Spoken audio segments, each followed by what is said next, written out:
Hey everyone, Amos McFalls here. And before we hop into this incredible content, I wanted to take a second and let you know about a couple of things. First, if you hadn't had a chance to check out Destiny Leadership Institute, we believe that DLI is the best place to develop character, discover calling, and increase competence, all the while teaching you to operate within the culture of the organization in which you serve.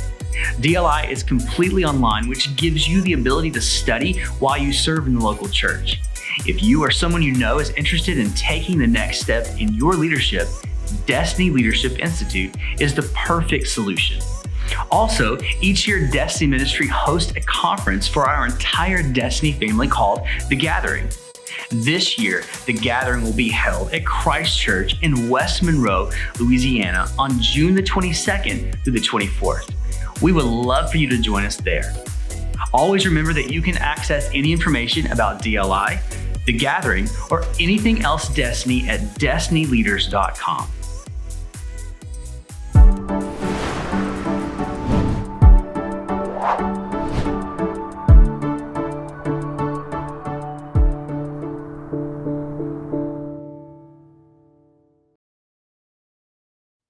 Well, hey everybody, my name is Jonathan Moore, and I'm honored to be with you today to kind of take a deeper dive into this Gospel of John, and I get to talk about John chapter 20 and chapter 21. And just to let you know who I am, I pastor an incredible church, my wife and I do, in San Antonio, Texas. And we were honored to start NorthRock Church back in 2009. And it's been an incredible 12 years, lots of ups, lots of downs, but God has been faithful. And I'm just blessed to be part of this incredible fellowship called Destiny. I love the heart of Destiny. I absolutely love Dr. Field Brassfield and Kathy. And you just, if you know Dr. Field, then you know you're just not going to meet a kinder individual, someone who just exudes humility and just wisdom. And I'm honored to know him. And it's been great to kind of build on our relationship a lot more over the last year. And so I'm blessed to be here today. And I want to talk about today something that kind of for me has been a life and ministry altering revelation, if you will, something that's almost become a life theme for me personally. You've probably never pretended to be someone that you're not, but I have. Whenever I was 16 years old, I got a job in Jackson, Mississippi at a grocery store called Jitney Jungle. Anybody that knows, it's got a little Mississippi roots in you, you've heard of Jitney Jungle, but I worked there for a couple of years. And when I first got my job there, so I was a senior in high school. And there was a girl who I wanted to ask out, but she was a freshman in college. And the reality is freshman girls in college, they just don't go out with high school boys. And so the day that she told me that she was a freshman in college, I don't know where it came from or how it popped out, but I just said, yeah, me too. And the rest was kind of history. We went out, and then we went out again, and then we went out again. And what turned into me just wanting to go out with her one time, what started that way turned into like this 2-month relationship until it kind of all came to a head, and I couldn't handle the lies anymore. I mean, can you imagine? I'm constantly having to make stuff up and I don't even know what I'm talking about because I'm not in college. And finally, I just broke up with her. I never came clean with her, just couldn't do it. But I broke the whole thing off. It was just a mess. I made it right with God, guys. I made it right with God. It was a mess. I mean, when you try to pretend to be something that you are not, it gets complicated, it gets very chaotic, and it's messy. When I was 26 years old, I went to work in Austin, Texas at an amazing church, Christian Life Austin, for an amazing man, Pastor Rex Johnson, who is still my pastor today and whom I'm still very, very close to. And Pastor Johnson, if you know him, is quite the gregarious man of God. In fact, I've never met anybody like him. I would say that God broke the mold when he made Pastor Johnson.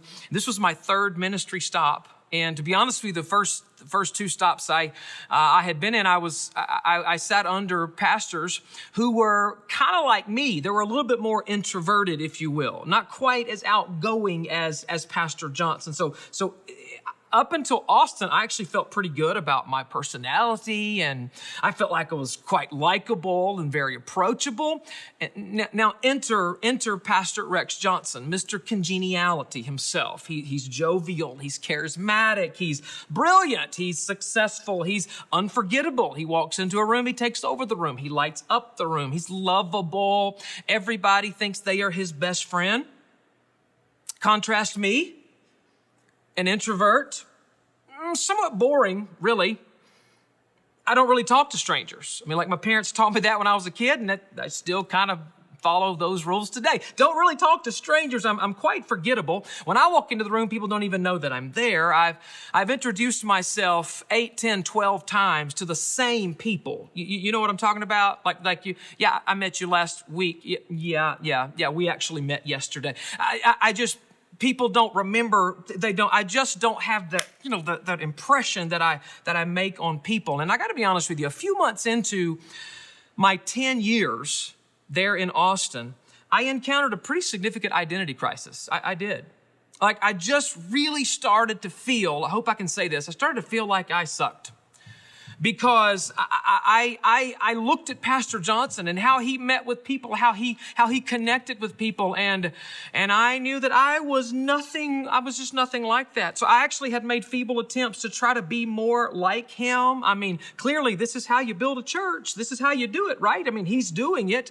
So I pretended, I tried to act more like him, and it didn't work. It didn't work. There's only one Rex Johnson. There's only one Jonathan Moore. And it didn't work, Jonathan Moore pretending to be Rex Johnson. Now, let me say this. While I have learned a lot about myself, and I'm always trying to improve myself. As a matter of fact, I never stopped growing, never stopped trying to improve myself. I had to come to grips with who Jonathan Moore was and who I was not. Like, it's always fine, guys, for us to aspire to be like men, to be like women who we love and admire, but it's not okay for us to struggle with God over how he's made us and the calling that he has given us. He didn't mess up when he made you. You were not a mistake, and I don't want to ever be guilty of criticizing my Creator because of the DNA that he put in me and the race that he has given me to run. My race. So it took, to be honest with you, it took me probably 2 to 3 years before I kind of started to come to grips with who I was and who I was not. And revelations from a couple of different passages, I'm going to try to get to both of them today, but one of them is in actually John 20 and 21. That's when I got this opportunity. I said, I want to talk about this. In John 20 and 21, you see two of the greatest men in the New Testament, Peter and John, who were both authors. They were 2/3 of Jesus's inner circle. And both of them appear to be wrestling with the same thing that I was wrestling with when I moved to Austin, and that, I still wrestle with some today. And perhaps some of you are as well. I want to read from John chapter 20 first, where Mary Magdalene had gone to the tomb and she had seen that the stone had been removed. I mean, this was Resurrection Sunday, guys. John chapter 20, verse 2. So she came running to Simon Peter and the other disciple, the one Jesus loved, and she said, "They have taken the Lord out of the tomb. We don't know where they have put him." Now, I want you to notice that John is writing. Pastor Landon established that here in week 1. And John writes of himself. He writes Peter and the other disciple, the one whom Jesus loved. John just wanted to say the one whom Jesus loved, talking about himself. Now, we'll talk about that a little more in just a moment. But I'm pretty sure that Jesus loved Peter as well. Verse 3, so Peter and the other disciple, John talking about himself, started for the tomb. Both were running, but the other disciple outran Peter and reached the tomb first. So John indicates that he was running faster than Peter and he reached the tomb first. He bent over, he looked in at the strips of linen lying there, but he did not go in. Then Simon Peter came along behind him, just to reiterate, making sure that everybody knows that he had arrived at the tomb and that Simon Peter was behind him. And Peter went straight into the tomb. He saw the strips of linen lying there, as well as the cloth that had been wrapped around Jesus' head. The cloth was still lying in its place, separate from the linen. Finally, the other disciple, John talking about himself, who had reached the tomb first, just in case you hadn't caught it, we got to reiterate it. We got to tell you again, who had reached the tomb first also went inside, and he saw and believed. So here we are, this monumental moment in Christian history. Like mankind will no longer be the same. When they looked into that tomb and they found that Jesus had risen, hey, everything changed from that moment forward. This had huge, massive implications for them and absolutely still for us today, like eternal implications. And John, in this monumental moment in human history, he proclaims the body is gone. He is risen, I believe. And oh, by the way, I am a faster runner than Peter. Like I got there first. You tracking with me? Like on the same page, in the same paragraph as the resurrection, John wanted us to know that he ran faster than Peter. Now, I don't know why. I'm sure there are multiple theological explanations. I am not a theologian nor the son of a theologian. But, and so I don't know why John had to write this and felt the need to do that. Maybe he was still stewing over the fact that in Matthew 16, when Jesus asked his disciples, who do you say that I am? That he didn't have the answer, but that Simon Peter actually had the answer. When Peter said, you're the Messiah, the Son of the living God. And Jesus said, you're right, Peter, and upon this rock, I'm going to build my church. I don't know what it was that causes John to have to point out over and over and over that, oh, by the way, I'm a faster runner. But here's what I do know. Jesus needed John to be focused. Like this was a big day. Like their task was just beginning. Their calling was about to really commence. They were about to start the church that we are still a part of today. And somehow John is so distracted and determined to tell us that he's faster than Peter. Here's the truth. When God gives us direction, the enemy always brings distraction. Like, as we pursue God's directives in our life, Satan will always make sure there are distractions to try to divert us. And it's hard for us to get to the place that God has directed us to if we're taking every diversion along the way. The enemy uses all sorts of tools to distract us and divert us, but one of the main tools that he uses, I would say especially to church leaders, to pastors, to ministers, to pastors' wives, is this thing called insecurity. It's nothing new. Your insecurity with who you are, with how I felt about myself when I moved to Austin, Texas, and still things that I wrestle with today. It's a tale as old as time. I mean, we could go through the list from Moses to Gideon to David. And in John chapter 20, it does give off the appearance that John might be dealing with some insecurity. The reality is we can't focus on purpose, the directives that God gives us. We can't focus on purpose from an insecure position because I will always talk myself out of what God is calling me to do if I have insecurity. There's always an excuse, right? I'm not smart enough. I'm not spiritual enough. I'm not enough of a theologian. I don't have that degree that I need. I come from the wrong background. My parents weren't ministry. I don't have enough money. There's always an excuse. We'll always talk ourselves out of God's purpose if we're living in an insecure position. And I preached recently here at NorthRock about this idea. And I basically determined that in most cases, insecurity has nothing to do with my ability or even the assignment that God has given. But my insecurity is more of a focus issue. It's what I'm looking at. It's what I'm focused on. In fact, let me propose today as you watch that the bravery and that the courage and the resolve that you need to step out in faith and do everything that God is directing you to do is on the other side of some fresh focus. When you get to the place where you are making sure that you are keeping your eyes on Jesus, the author and the perfecter of your faith, Hebrews 12, verse number 2. As you run your race, you keep your eyes on Jesus rather than yourself. A lot of us can't hardly see the future that God is actually calling us into because we're so focused on our own face, the face that we see in the mirror. We look in the mirror and we see who we are. We see who we are not. And we assume that there's no way God could be calling us into that future because of the face that we see in the mirror. Mirrors are funny. They actually do reveal facts. I always say the mirror doesn't lie. So you can get on the scale all you want to, but you can also just look in the mirror because the mirror does not lie. The mirror does reveal facts. But as far as God is concerned, the facts about you are not final.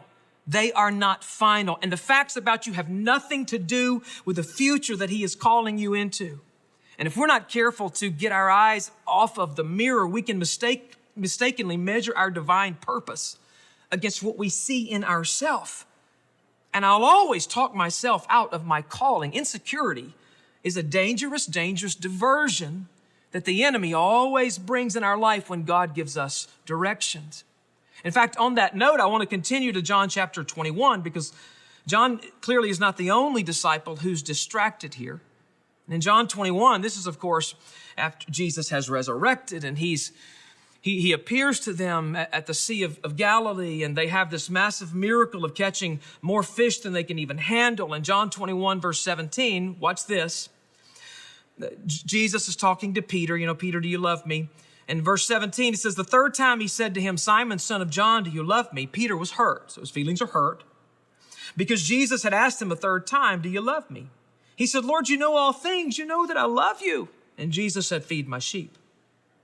Verse 18 says, very truly, I tell you, when you were younger, Jesus starts talking to Peter about how he was going to die, about how it was all going to go down. When you were younger, you dressed yourself and went where you wanted. But when you're old, you will stretch out your hands and someone else will dress you and lead you where you do not want to go. Jesus said this to indicate the kind of death by which Peter would glorify God. Then he said to him, follow me. So Jesus says to Peter, follow me. The very next sentence says that Peter turned away from Jesus, the one he was supposed to be following. Peter turned and saw the disciple whom Jesus loved was following them. Verse 21, when Peter saw him, he asked, Lord, what about him? What about him? You can almost hear it. I want to get in that voice. It's like a 7-year-old child. Lord, what about him? But you and I are just like Peter.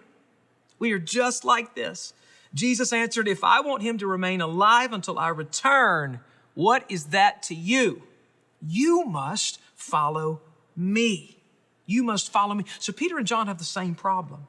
Instead of having their eyes and their focus on Jesus, they're looking at themselves. They're looking at each other. They're insecure about who they are, about what my purpose is, what my calling is versus what his purpose is, what his calling is. How many times have we missed amazing opportunities to walk somewhere with Jesus, to follow him and walk somewhere amazing because we were so focused on other people, this comparison game that we tend to do.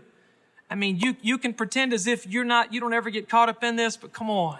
Let's just get real today. This comparison game, measuring my ministry against that guy's ministry. How many speaking engagements they have versus how many speaking. Why don't they ever call me? He gets all of these opportunities. Why don't I ever show up on any of the brochures? Measuring the size of his church against the size of my church.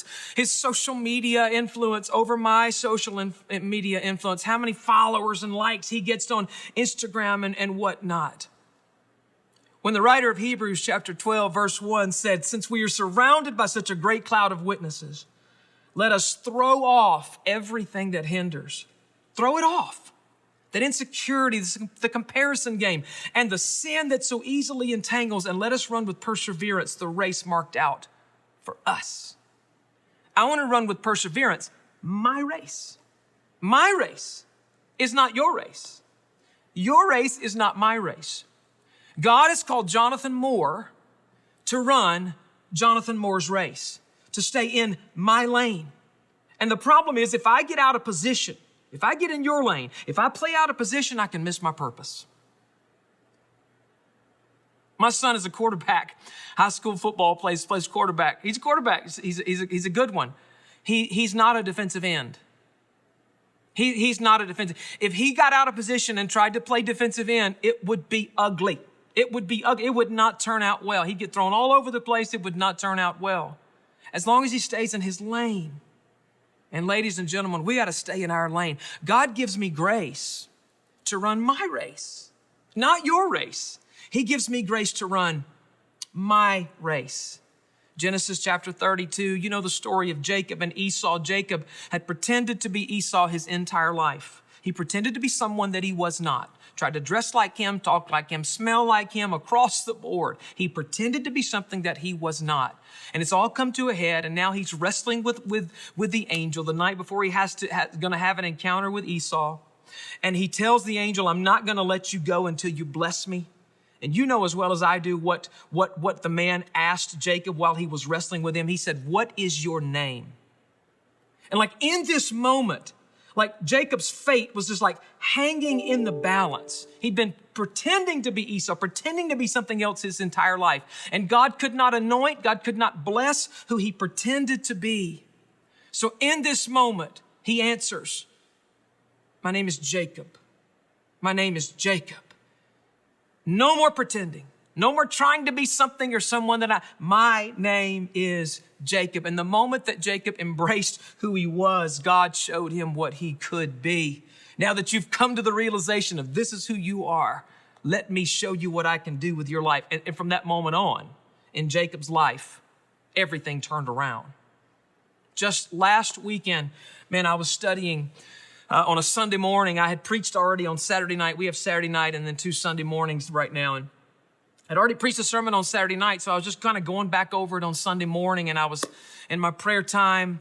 Alicia was actually out of town, so I was in the house alone, and I was praying. And in my prayer time and in my devotion time, you know, like a dummy, I picked up my phone and automatically, without even thinking, popped on Instagram. And I saw this peer, who's a pastor, an acquaintance of mine, who's well known, and there's nothing wrong with being well known.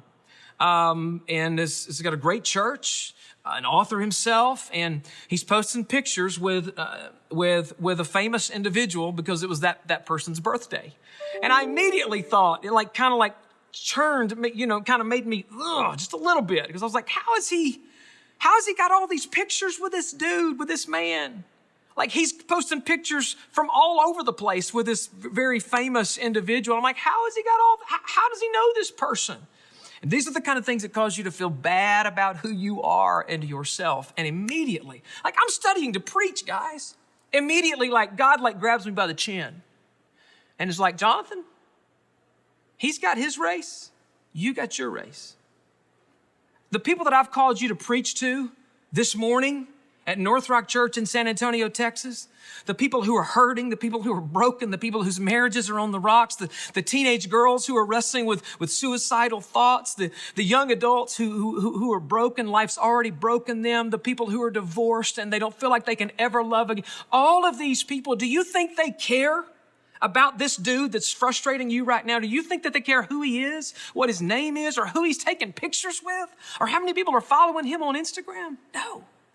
Jonathan, I'm calling you to preach today, to be the best Jonathan Moore that you can be, and to preach the best sermon that you can preach to those people in San Antonio, Texas today. That is your race. That's what I am calling you to do. John, I need you to be John, because there's some revelations coming and I need you to write them. Peter, there's a pretty important sermon that you're going to need to preach on the day of Pentecost. I need you to be Peter. Don't worry about John. Jacob, the lineage of the Messiah is going to come through you. I don't need you to be Esau. I need you to be Jacob. I need you to be Jacob. And Jonathan, I need you to be the best. Nobody can be Jonathan Moore like you can be. Let's embrace who we are. Let's push comparison and insecurity. Let's lay that stuff down. And let's embrace the calling, the race that God has given us. And let's keep our eyes on Jesus. Let me pray. Lord Jesus, I thank you for your word today. I thank you for this story, God, that's been a huge, revelatory thing in my life that's changed in so many ways who I am and how I see who I am. Now, God, I pray that you would anoint everybody watching and everybody listening today, everybody studying the Gospel of John along with us. God, give us the courage, the resolve to step into our calling, to stay in our lane. God, you have graced us to run our race, not somebody else's. I'm going to play my position. I'm going to run my race to the best of my ability. God, I'm going to focus on the future that you have placed before me. It's in Jesus' name that I pray. And everybody say, amen, amen. God bless you.